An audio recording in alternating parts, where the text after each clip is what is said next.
அனைத்துலக சினிமா ரசிகர்களுக்கு சினிமா கொட்டகையின் அன்பான வணக்கம்.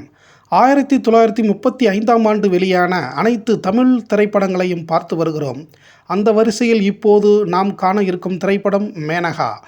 கோயமுத்தூரில் தொழில் அதிபராக இருந்த சோமசுந்தரம் என்பவர் தன் பங்குதாரரான எஸ்கே முகைதீனுடன் இணைந்து படம் எடுக்க முடிவெடுத்து ஸ்ரீ சண்முகானந்தா டாக்கீஸ் கம்பெனி என்ற பட நிறுவனத்தை தொடங்கி முதல் படமாக டிகேஎஸ் சகோதரர்களின் வெற்றி நாடகமான மேனகாவை படமாக்க முடிவு செய்தார்கள். இந்த நாடகம் வடுவூர் துரைசாமி எழுதிய புதினத்தை அடிப்படையாக கொண்டது. தமிழில் முதனாக ஒரு புதினத்தை அடிப்படையாக கொண்டு எடுக்கப்பட்ட முதல் படம் மேனகா. இயக்குனராக ராஜா சாண்டோ என்பவர் நியமிக்கப்பட்டார். அப்போது டிகேஎஸ் சகோதரர்களின் நாடகக்குழு தமிழகமெங்கும் வெற்றி பெற்ற நாடக கம்பெனியாக உலா வந்தது. புராணம் மற்றும் இதிகாசங்களை கொண்ட நாடகங்களுக்கு மத்தியில் சமூக நாடகத்தால் மக்களுக்கு புது எழுச்சியை தமது படைப்புகளில் வெளிப்படுத்தி அனைவரையும் கவர்ந்தார்கள் டிகேஎஸ் சகோதரர்கள் இந்த மேனகா நாடகத்தின் மூலம். பிறகு அவர்கள் இப்படத்தின் தயாரிப்பாளரான சோமசுந்தரம் அவர்களிடம் தங்களின் கதையை ரூபாய் 16,000 கொடுத்துவிட்டு தாங்களே அந்த வேடங்களில் நடிக்க வேண்டும் என்று ஒரு அன்பான வேண்டுகோளையும் வைத்து ஒப்பந்தம் செய்யப்பட்டார்கள். அப்போது மேனகா திரைப்படத்தில் பெருந்தேவி என்ற வேடத்தில் மொட்டையடித்து நடிக்க எந்த பெண்ணும் வராததால் டிகேஎஸ் சகோதரர்களின் 4வரில் ஒருவரான டிகே முத்துசாமி என்பவரே மொட்டையிட்டு நடித்தார்.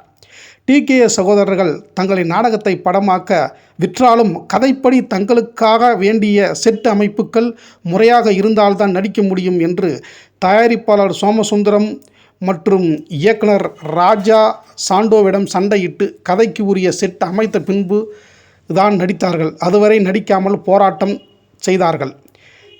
இப்படியெல்லாம் அவர்கள் நாடகத்தை நேசித்தார்கள் என்பது முக்கியமான ஒன்று. இப்படத்தின் இன்னொரு முக்கிய சிறப்பு என்னவென்றால், கலைவாணர் என்று பின்னாளில் போற்றப்பட்ட என்எஸ் கிருஷ்ணன் அவர்கள் இந்த படத்தில் எதிர்மறை வேடத்தில் நடித்து அறிமுகமானார்.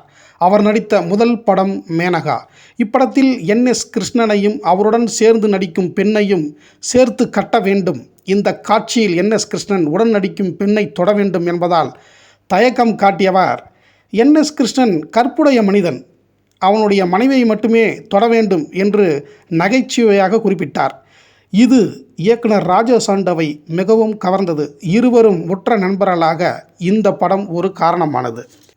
இந்த படத்தின் கதை கரு என்னவென்றால், பொறாமை எண்ணம் கொண்ட சிலரின் செயல்களால் பிரியும் காதலர்கள் பல்வேறு போராட்டங்களுக்கு பின்பு எப்படி இணைகிறார்கள் என்பதுதான் இந்த படத்தின் கதை கருவாகும்.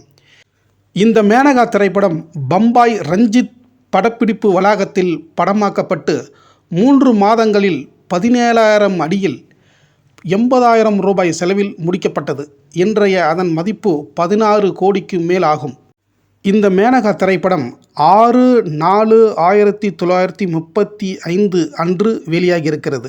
இப்படத்தில் நடித்த நடிகர்கள் டிகேஎஸ் சகோதரர்களான TK Shanmugam, TK Bhagavathi, TK Sankaran, TK Muthusamy, இவர்களுடன் NS Krishnan, Mohideen, MS Vijayal, KD Rukmani, Friend Ramasamy ஆகியோர் நடித்திருக்கிறார்கள். இசை டிகே முத்துசாமி, பாடல்கள் இதயக்கோட்டை பூமி பாலகதாஸ், வசனம் கந்தசாமி முதலியார். மிக குறைந்த பாடல்களில் சிறந்த சமூக படம் என்ற பெருமையையும் பாராட்டுக்களையும் விருதுகளையும் பெற்ற இந்த மேனகா திரைப்படம் நல்ல வசூலை வாரி குவித்தது. இந்த வெற்றியானது தமிழில் மேலும் சமூக படங்களை எடுக்க உந்து சக்தியானது. தமிழின் முதல் புதினத்தை தழுவிய படம், கலைவாணர் என்எஸ் கிருஷ்ணன் அறிமுகமான முதல் படம் என்ற பெருமையை பெற்ற இந்த மேனகா மீண்டும் 1955ஆம் ஆண்டு எடுக்கப்பட்டிருக்கிறது. அதனை பற்றி அப்போது பார்ப்போம்.